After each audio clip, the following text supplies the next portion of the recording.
जय हिंद साथियों। तो एनटीपीसी एग्जाम टारगेट जो 5 जून का आपका है साथियों, इस परीक्षा पर आज की इस वीडियो के माध्यम से साथियों प्रहार करेंगे और उन सभी प्रश्नों को साथियों हम लोग कंप्लीट कर देंगे जो आपके लिए बहुत ही इंपॉर्टेंट है और आपके एग्जाम में आने की पूरी संभावना है।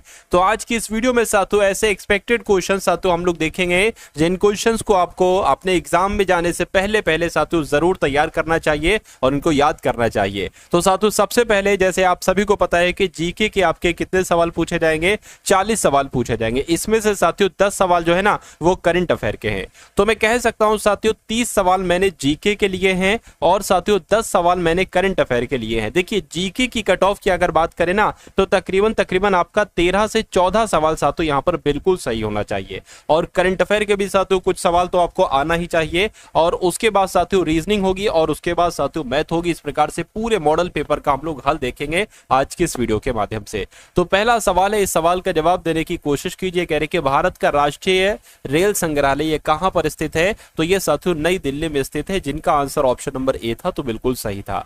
उसके बाद देखिए कह रहे कि जो जुलू जनजाति है ये किस देश में निवास करती है? तो जुलू जनजाति कहां की है साथियों? ये दक्षिण अफ्रीका की है जनजाति। आंसर आपको ऑप्शन नंबर बी होगा। उसके बाद देखिए कह रहे कि बाबर ने इब्राहिम लोदी को कब हराया था? तो बाबर ने इब्राहिम लोदी को पानीपत के पहले युद्ध में हराया था, जो कब हुआ था? जो 1526 में हुआ था। नेक्स्ट नंबर का सवाल देखिए कह रहे कि लखनऊ में 1857 के विद्रोह का नेतृत्व किसके द्वारा किया गया था? तो क्या आपका आंसर ऑप्शन नंबर बी है? तो अगर बी है तो बिल्कुल सही है। नेक्स्ट नंबर का सवाल देखिए कह रहे कि सरकारी घाटे को करों को, अब देखिए 2 बार खाली जगह है यहाँ पर और ऑप्शन में भी 2 शब्द दे रखे हैं, तो आपको ये बताना है साथियों कौन से 2 शब्द यहाँ पर आना चाहिए 2 खाली जगह में। सरकारी घाटे को करों को बढ़ाकर, मतलब सरकारी जब घाटा हो जाता है, सरकार को घाटा हो जाता है तो करों को क्या घटाया जाता है? घटाया नहीं जाता साथियों, बढ़ाया जाता है ना। बढ़ाकर व्यय को भी नहीं, व्यय को कम किया जाता है, व्यय को घटाकर। तो मैं कहूँगा सरकारी घाटा जब होता है तो करों को बढ़ाकर व्यय को घटाकर कम किया जाता है सरकारी घाटे को। तो आंसर आपका ऑप्शन नंबर डी के साथ जाना चाहिए। उसके बाद देखिए ये फुल फॉर्म आपसे पूछी जाती है कि NSDL की फुल फॉर्म क्या होती है?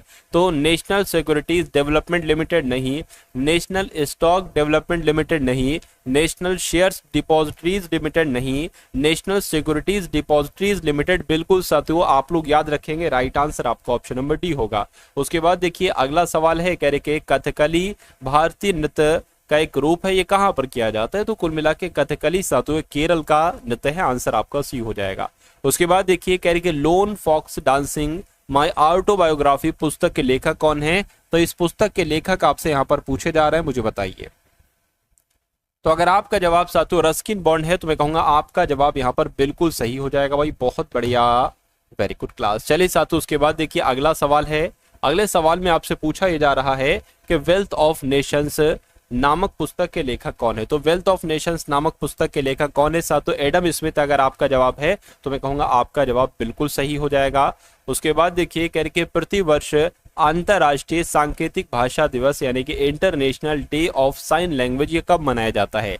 तो ये साथियों 23 सितंबर को मनाया जाता है। कब मनाया जाता है? 23 सितंबर अगर आपका जवाब है तो मैं कहूंगा आपका जवाब बिल्कुल सही है। कह रहे कि प्रथम ज्ञानपीठ पुरस्कार विजेता कौन थे? मुझे बताइए आपका राइट आंसर यहाँ पर क्या होगा। साथियों उससे पहले मैं आपको बता देना चाहता हूँ कि अगर आपने अभी तक एनटीपीसी एग्जाम 2025 का आपका साथियों जो होने वाला है, इस एग्जाम के लिए अगर आपने पीडीएफ को साथियों नहीं लिया है तो इस पीडीएफ को जरूर ले लीजिए। हजार बच्चे साथियों इस पीडीएफ को ले चुके हैं।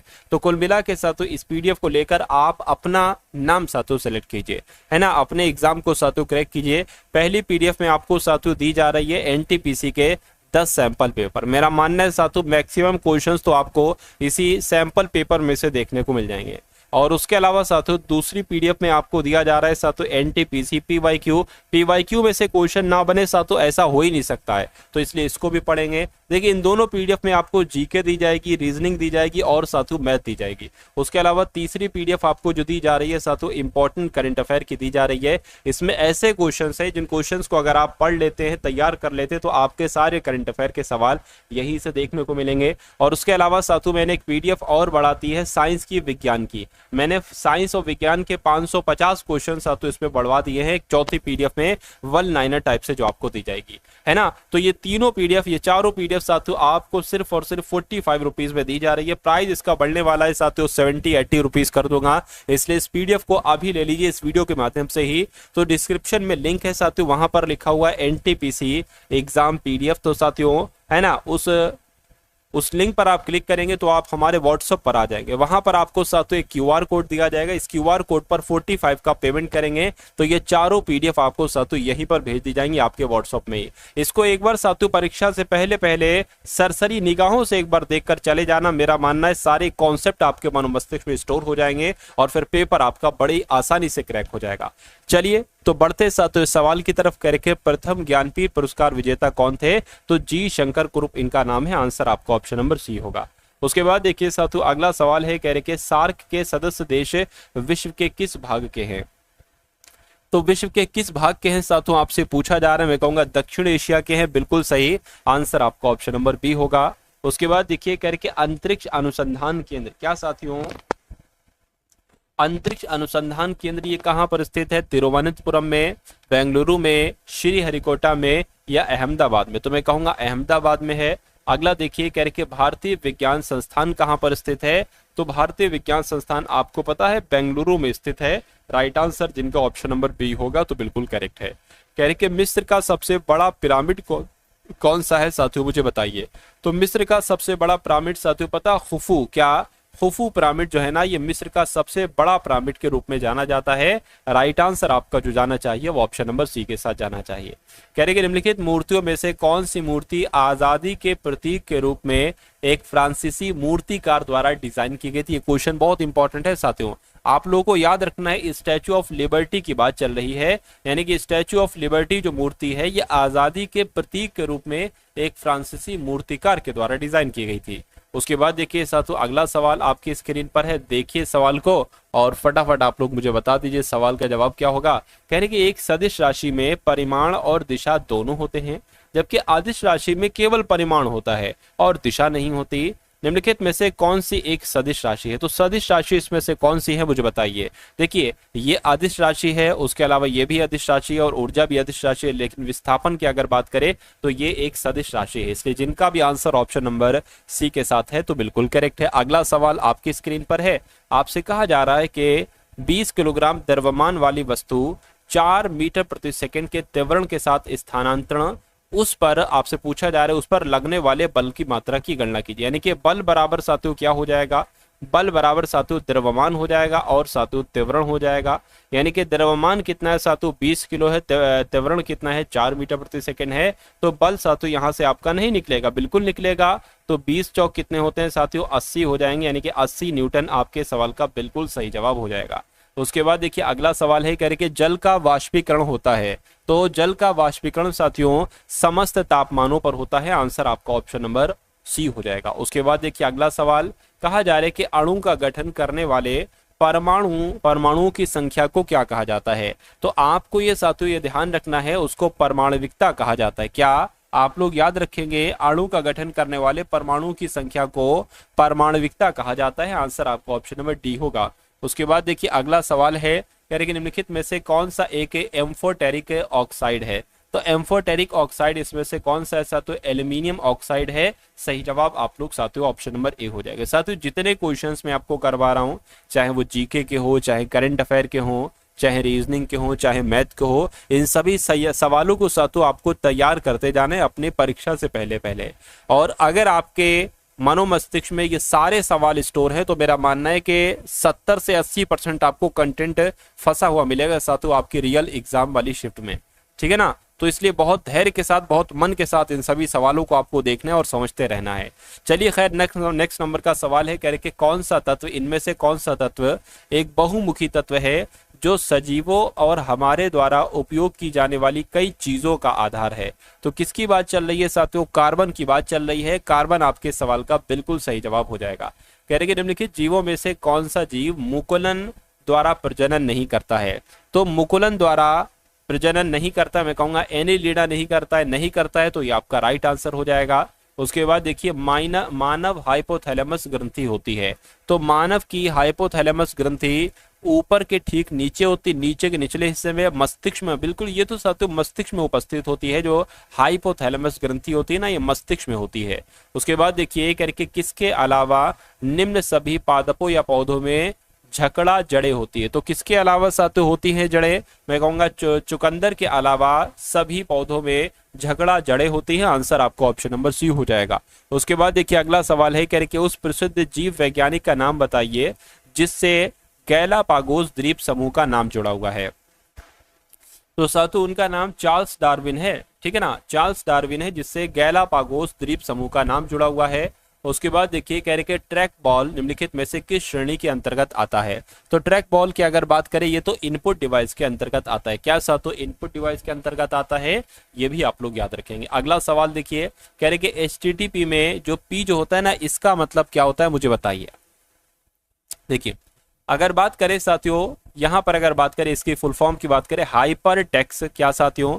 हाइपर TEXT है ये, हाइपर टेक्स्ट ट्रांसफर प्रोटोकॉल हो जाएगी। क्या हो जाएगी? हाइपर टेक्स्ट ट्रांसफर प्रोटोकॉल हो जाएगी। ये आप लोग याद रखें। तो पी के लिए पूछा जा रहा है, प्रोटोकॉल आपका आंसर हो जाएगा। तो जिनका आंसर ऑप्शन नंबर बी के साथ है तो बिल्कुल सही है। उसके बाद देखिए कह रहे कि जो पाखाल वन्यजीव अभ्यारण्य है ये कहां पर है? वारंगल में, चंदौली में, सिवनी, लखीमपुर, मैं कहूंगा वारंगल में साथियों पाखाल वन्यजीव अभ्यारण्य।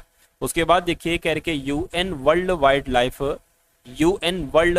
लाइफ डे ये कब मनाया जाता है? तो ये साथियों 3 मार्च को मनाया जाता है। कब? ये 3 मार्च को मनाया जाता है। ये सवाल आपसे एग्जाम में पूछा जा सकता है। कह रहे हैं कि हाल ही में, अब यहाँ साथियों करंट अफेयर के सवाल आपके शुरू हो चुके हैं। तो करंट अफेयर में साथियों अगर आपको महारथी बनना है तो इन सवालों को देखिए, और जो PDF मैंने आपको बताई है उस PDF के करंट अफेयर के सवाल साथियों भी आपको जरूर देखना चाहिए। चलिए तो कहने के साथियों जो विलो बैट है ना, इसको GI टैग मिला है। तो ये कहाँ का है? ये जम्मू कश्मीर का है विलो बैट, और इसको GI टैग मिला है।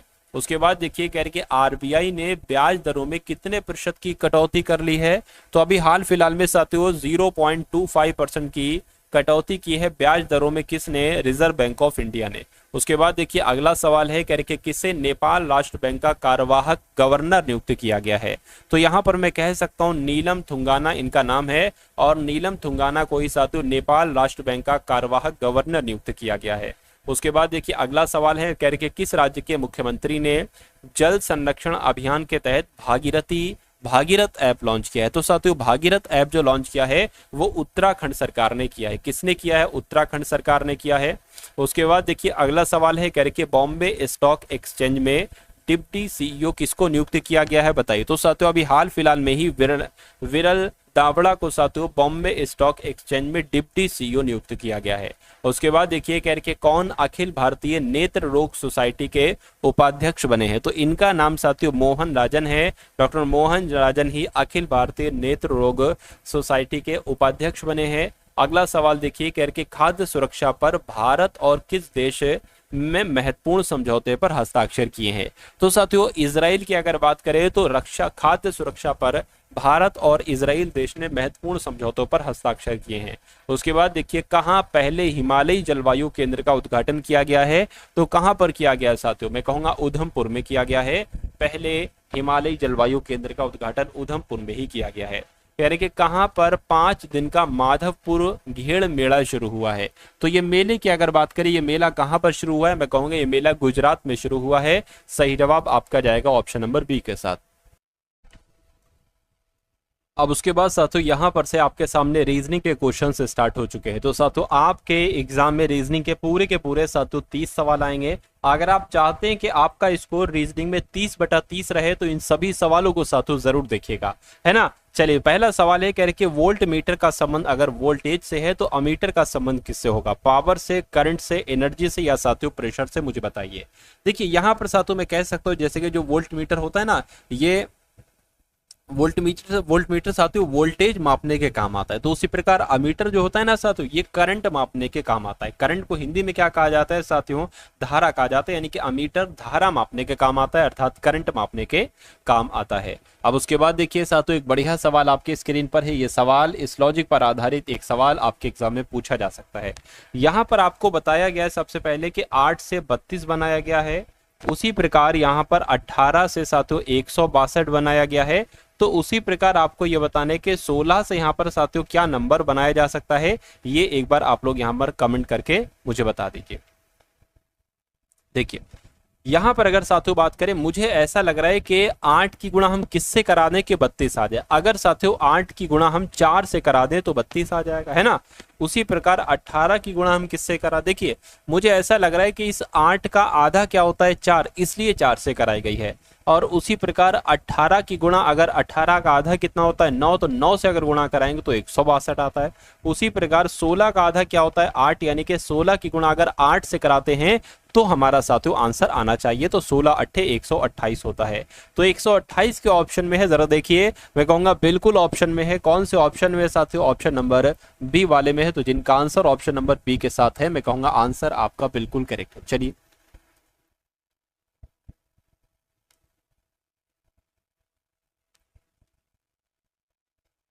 अब उसके बाद देखिए साथियों अगले नंबर का सवाल है। एक नंबर सीरीज वाला सवाल यहां पर साथियों आपके सामने आ चुका है। आपसे कहा यह जा रहा है कि सबसे पहले 6 है, उसके बाद 12 है, उसके बाद 30 है, उसके बाद 84 है और उसके बाद 246 आ गया। और आपको बताने कि उसके बाद अगला नंबर यहाँ पर साथियों कौन सा आ सकता है, मुझे बताइए फटाफट आप लोग। देखिए 6 से अगर 12 हुआ है तो मैं इतना कह सकता हूं कि यहाँ पर 6 बढ़ाया गया है। अच्छा 12 से 30 हुआ है तो यहाँ पर साथियों 18 बढ़ाया गया है।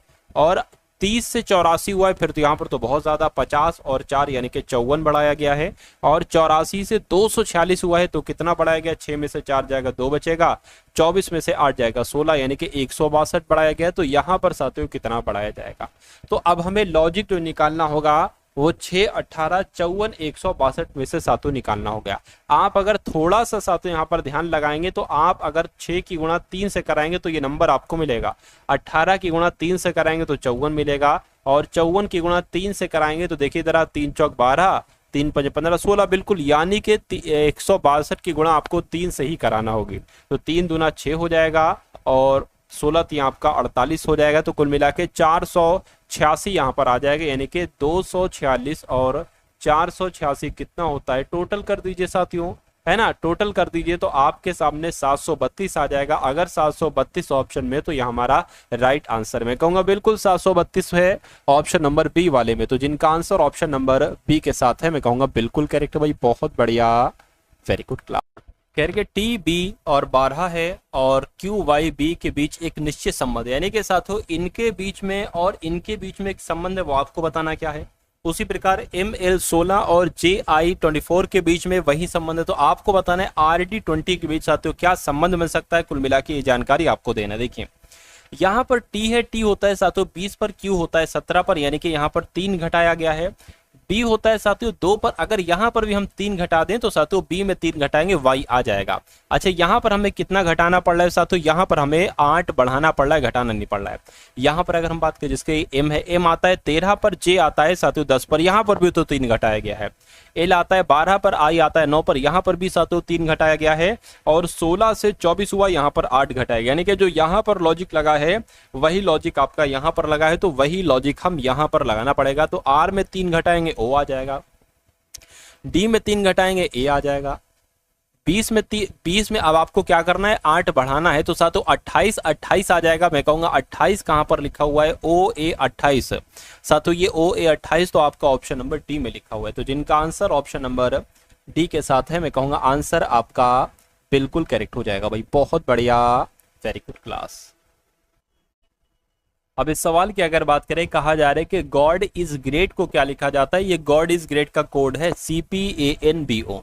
उसके बाद कह रहे हैं कि ग्रेट, अब यहां से एक अलग चीज शुरू हो चुकी है, ग्रेट हेल्प डन का कोड क्या है ERCPFS।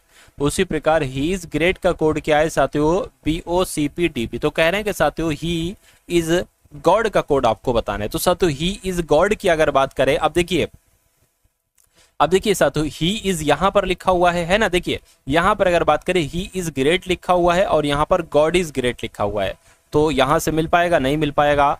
ग्रेट हेल्प डन, अब देखिए यहां से ग्रेट का कोड निकाल लीजिए, एक काम आप ये ग्रेट हेल्प डन और साथियों ग्रेट, तो यहाँ से साथियों ग्रेड का कोड निकालने, हमें ग्रेड की जरूरत है क्या, है यहाँ पर है साथियों। देखिए ग्रेड का कोड निकालिए सबसे पहले आप ये काम, इसमें थोड़ा सा समय लगता है लेकिन सवाल बहुत सारे बच्चे नहीं कर पाते, आप कर लोगे तो बहुत अच्छी बात है।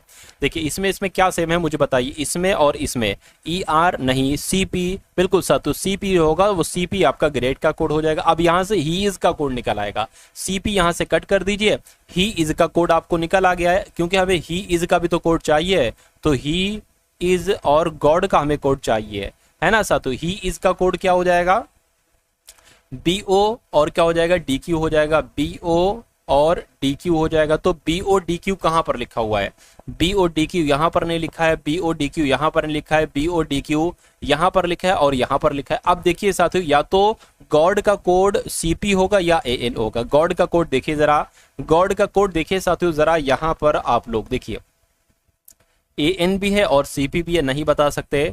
गॉड एक काम करिए, एक और कहीं पर लिखा हुआ है साथियों क्या, गॉड कहीं पर गॉड नहीं लिखा हुआ है, तो आप एक काम करिए, देखिए CP आंसर नहीं हो सकता क्योंकि ग्रेड का कोड है, ये मैंने लिखा है ग्रेड का कोड है CP। तो और इज का कोड क्या है, अब देखिए CP ये वाला कैंसिल हो जाएगा, बचेगा क्या आपका ऑप्शन नंबर D वाला बचेगा। यानी कि अगर आपका जवाब साथियों ऑप्शन नंबर D के साथ है तो मैं कहूंगा आपका जवाब बिल्कुल करेक्ट हो जाएगा भाई, बहुत बढ़िया, वेरी गुड क्लास। चलिए अब उसके बाद देखिए अगले नंबर का सवाल है साथियों, इस सवाल को देखिए और फटाफट आप लोग मुझे बता दीजिए आपका जवाब क्या हो सकता है, बताइए। कह रहे हैं कि साथियों एक समीकरण यहां पर आपको दिया गया है, निम्न समीकरण में प्लस और माइनस के स्थान परस्पर बदल दिए जाएं और साथ ही गुणा और भाग के स्थान भी परस्पर बदल दिए जाएं, तो साथियों आपको बताना है इसको कैलकुलेट करके। यानी कि जहां पर प्लस लिखा हो वहां पर माइनस लिख देना है, जहां पर माइनस लिखा हो वहां पर प्लस लिख देना इस समीकरण में, जहां पर गुणा लिखा हुआ भाग लिख देना है, भाग लिखा हो गुणा लिख देना, और इसको आपको सॉल्व करके मुझे बताना है। देखिए 10 है, 5 है, 144 है, 12 है, 13 है, 45 है, गुणा है और साथियों 12 है, इसको कैलकुलेट करके आपको बताना है। देखिए भाग है तो भाग की जगह पर गुणा आएगा तो मैंने गुणा लिख दिया, प्लस है प्लस की जगह पर माइनस आएगा, गुणा है गुणा की जगह पर भाग आएगा, प्लस है प्लस की जगह पर माइनस आएगा, माइनस है माइनस की जगह पर प्लस आएगा, गुणा है गुणा की जगह पर साथियों भाग आएगा और प्लस है प्लस की जगह पर माइनस आएगा। तो इसको आपको साथियों कैलकुलेट करके मुझे बताना है। देखिए सबसे पहले अगर बात करें 10 पंजे कितना हो जाएगा, 50 हो जाएगा, माइनस है इसको कैलकुलेट करोगे 12 की भाग 144 से करोगे 12 ही आ जाएगा, 13 आ गया, प्लस आपका 9 पंजे 45 हो जाएगा, माइनस आपका 12 हो जाएगा। अब इसको आप कैलकुलेट करा लीजिए, है ना। चलिए तो 50 माइनस माइनस माइनस प्लस हो जाएगा, 12 और 13 कितना हो जाएगा साथियों 25 हो जाएगा, प्लस आपका कितना हो जाएगा 5 माइनस आपका 12 हो जाएगा, इसमें से कितना बचेगा 25 बचेगा, 25 प्लस 5 माइनस 12, तो 25 प्लस 5 कितना हो जाएगा 30 हो जाएगा, 30 माइनस 12 अगर करोगे तो साथियों 18 बचेगा। क्या 18 ऑप्शन में है, बिल्कुल साथियों 18 ऑप्शन में है, ऑप्शन नंबर D वाले में है ना। तो जिनका आंसर साथियों ऑप्शन नंबर D के साथ है मैं कहूंगा आंसर आपका बिल्कुल करेक्ट है। चलिए भाई अब उसके बाद देखते हैं साथियों अगले नंबर का सवाल आपकी स्क्रीन पर। इस सवाल को साथियों आप लोग देखिए और मुझे बताने की कोशिश कीजिए कि आपका सही जवाब आखिर यहां पर क्या हो सकता है, मुझे बताइए। चलिए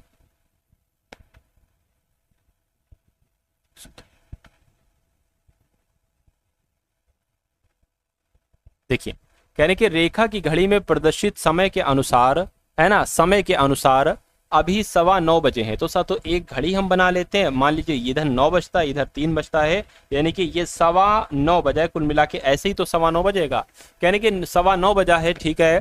कह रहे कि 9 बजे और घंटे की सुई पश्चिम की ओर है, ठीक है भैया कोई बात नहीं।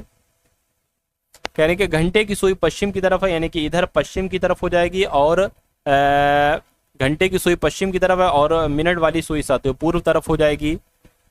कहने के 75 मिनट के बाद सुई किस दिशा में होगी। देखिए 75 मिनट के बाद मिनट की सुई, 75 मिनट की सुई किस दिशा में होगी। देखिए 75 मिनट का मतलब है 60 मिनट और साथियों 60 मिनट और 15 मिनट, तो कुल मिला के इस वाली सुई के बारे में 60 मिनट बाद तो ये टोटल यहीं पर आ जाएगी, 15 मिनट बाद साथियों ये यहाँ पर चली जाएगी और ये दिशा होती है साथियों दक्षिण दिशा।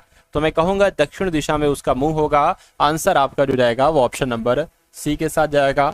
चलिए अब उसके बाद देखिए अगला सवाल आपकी स्क्रीन पर है, आपसे कहा जा रहा है कि सबसे अलग सबसे विषम यहाँ पर साथियों आपको क्या लग रहा है, एक बार मुझे बताइए। चलिए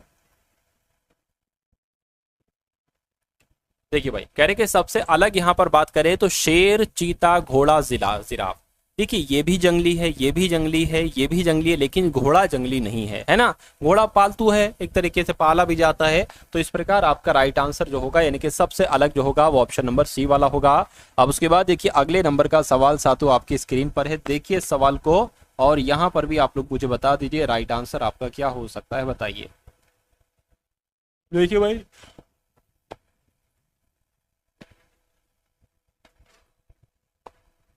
एक तस्वीर की ओर इंगित, मान लीजिए तस्वीर है, इस तस्वीर की तरफ इशारा करते हुए जॉन कहता है कि वह जो है ना, ये मेरे बेटे की माँ। देखिए मेरे बेटे की माँ कौन हो जाएंगी, यानी कि इनकी पत्नी हो जाएंगी। बेटे की माँ पत्नी हो जाएगी, पत्नी की बहन है, यानी कि ये जो है ना ये पत्नी की बहन है, तो जाहिर सी बात है ये साली ही तो होंगी।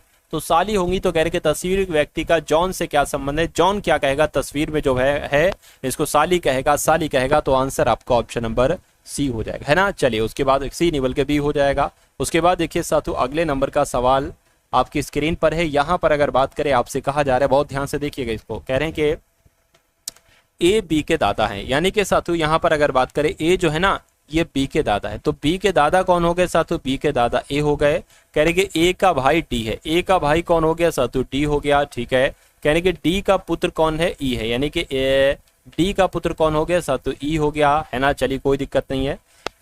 ई बी से किस प्रकार संबंध, देखिए एक बार मैं आपको और बता देता हूँ, बी के दादा ए है, बी के देखिए बी के कोई पिताजी होंगे, मान लीजिए ये पिताजी होंगे बी के, और फिर उनके पिताजी, तभी तो साथियों बी के दादा हो पाएंगे। और कह रहे हैं कि ए का भाई डी है, ए का भाई डी हो गया, और डी का पुत्र ई हो गया, ठीक है। यानी कि अगर बात करते हैं कि ये दोनों आपस में भाई भाई हैं, इनका पुत्र है ये और इनका पुत्र है साथियों ये, और इनका पुत्र कौन है, ये है। तो कहने कि बी क्या कहेगा ई को, तो बी क्या कहेगा भैया ई को, तो बी के पिता का भाई है ये ध्यान रखिएगा। तो चाचा हुआ ना साथियों, चाचा कहां पर लिखा हुआ है, चाचा ऑप्शन नंबर बी में लिखा हुआ है, तो चाचा आपके सवाल का बिल्कुल सही जवाब हो जाएगा। चलिए भाई उसके बाद देखिए अगला सवाल आपकी स्क्रीन पर है, देखिए सवाल को और साथियों मुझे बता दीजिए कि आपका जवाब इस सवाल का क्या हो सकता है, बताइए। चलिए तो यहां पर अगर बात करें, कहा जा रहा है कि सभी चिकित्सक समाज सेवी हैं, तो जैसा जैसा कहा जाए साथियों वैसे वैसे क्या आप सभी लोग यहाँ पर करते रहेंगे, है ना। तो जगह थोड़ी सी कम है तो छोटा छोटा बनाएंगे।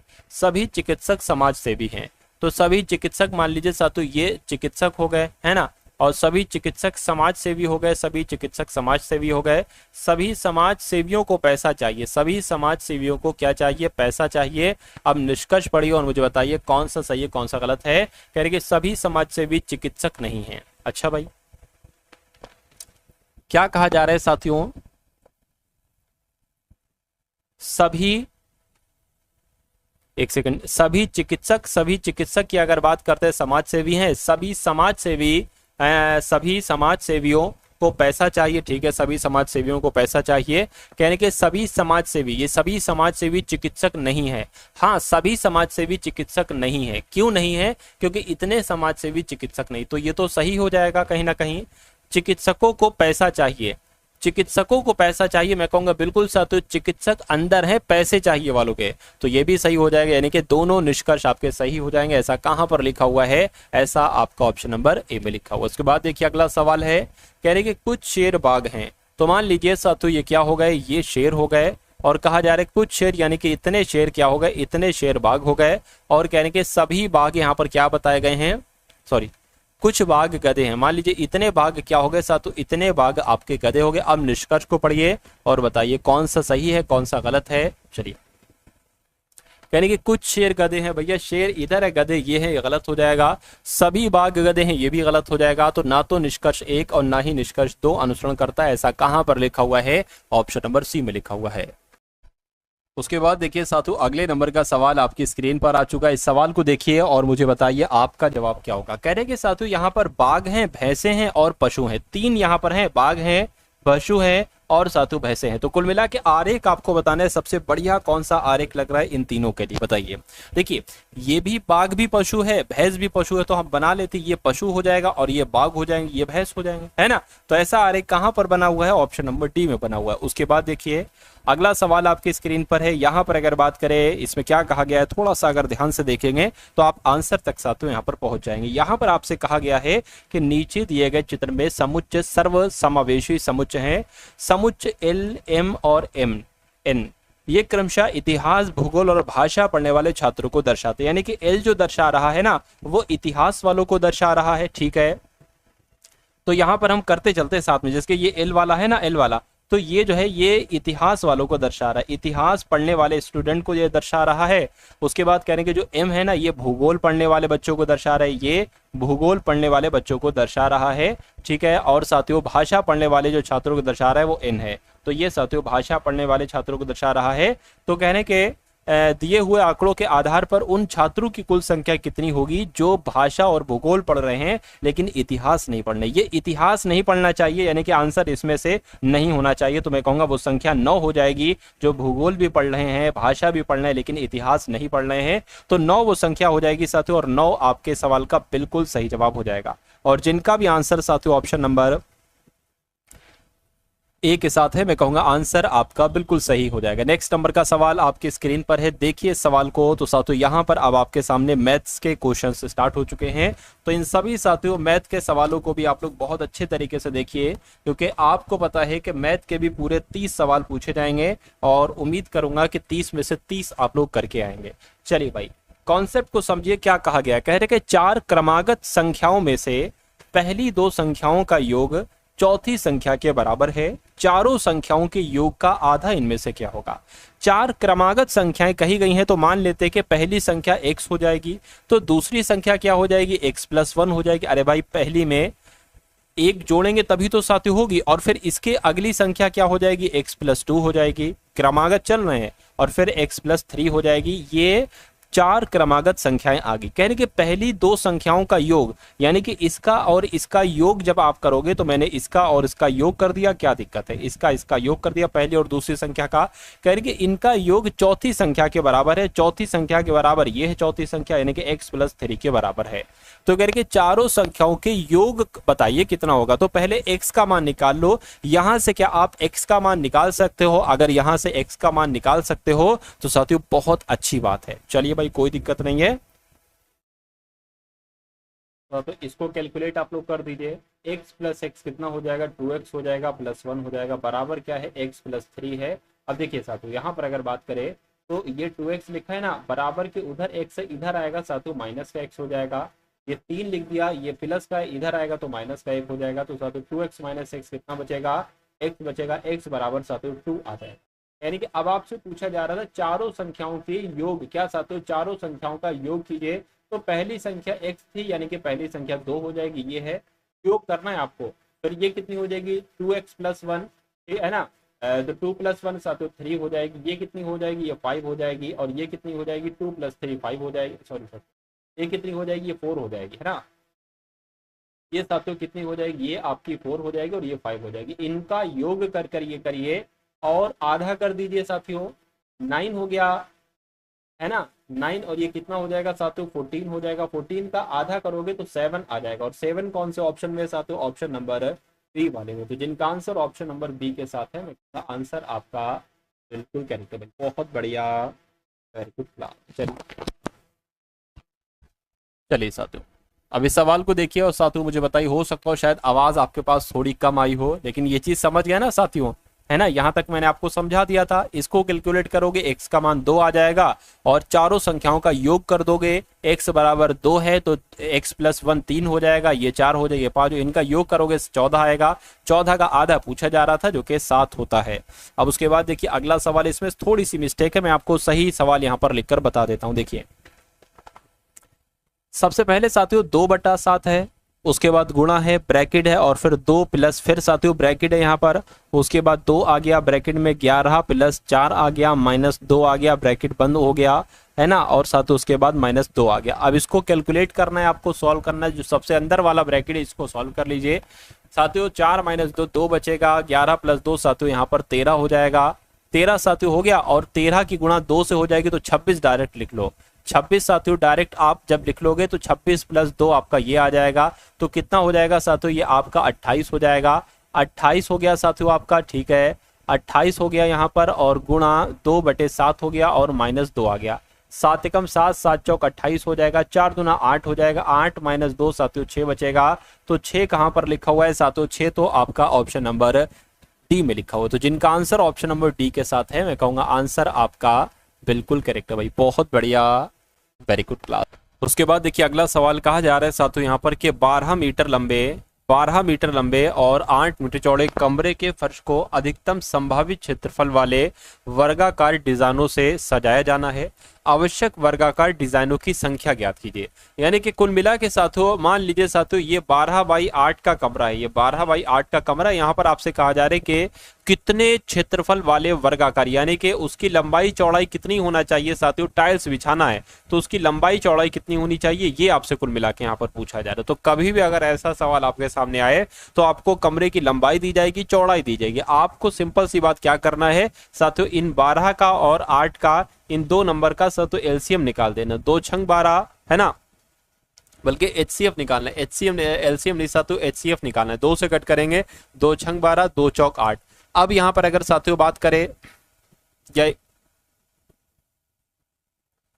एक काम करिए साथियों, हाँ 2 से कट 2 3 6, 2 दूना 4, तो कुल मिला के अब नहीं कट पाएगा क्योंकि अब 3 फिर लेना पड़ेगा, 2 लेना पड़ेगा, तो कुल मिला के ये 4 हो गया, 2 दूना 4। एचसीएफ कितना निकला, 4 निकला। अब साथियों लंबाई कितनी है, 12 गुणा 8, और नीचे क्या आ जाएगा, 4 गुणा 4 आ जाएगा। इसको साथियों आपको कैलकुलेट कर लेना है।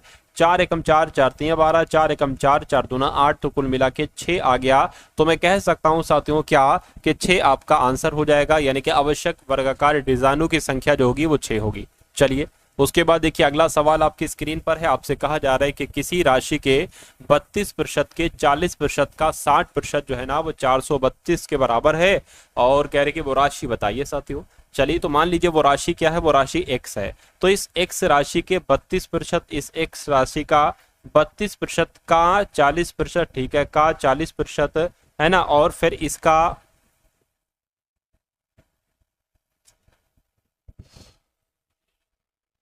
फिर साथियों 60%, 32% और 40% और साथियों 60%, ये जो है ना साथियों ये कितना है, ये 432 है।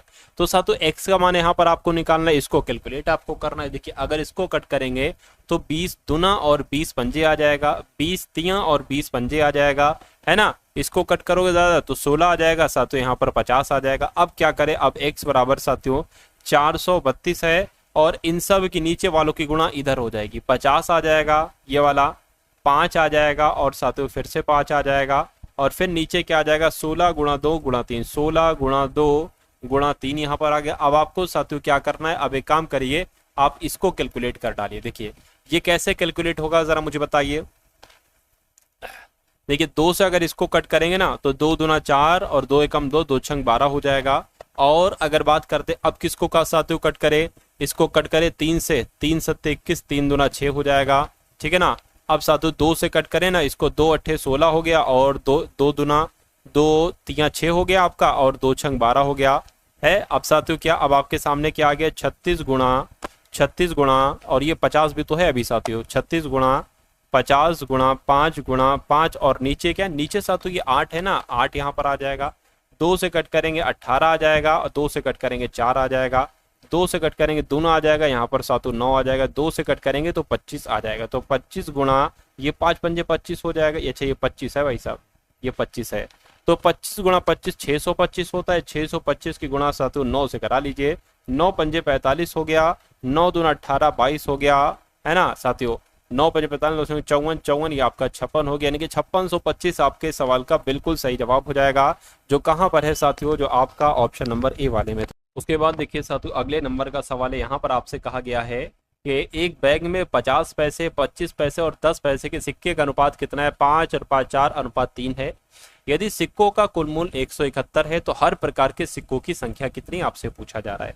अब देखिए इस सवाल को आप कैसे करेंगे, ये क्या है, ये साथियों 5x है, ये 4x है और ये साथियों कितना हो जाएगा, ये 3x हो जाएगा। तो ये 50 पैसे, 50 पैसे का मतलब होता है साथियों 1/2 और 1/4 और साथियों 1/10, 10 पैसे का मतलब।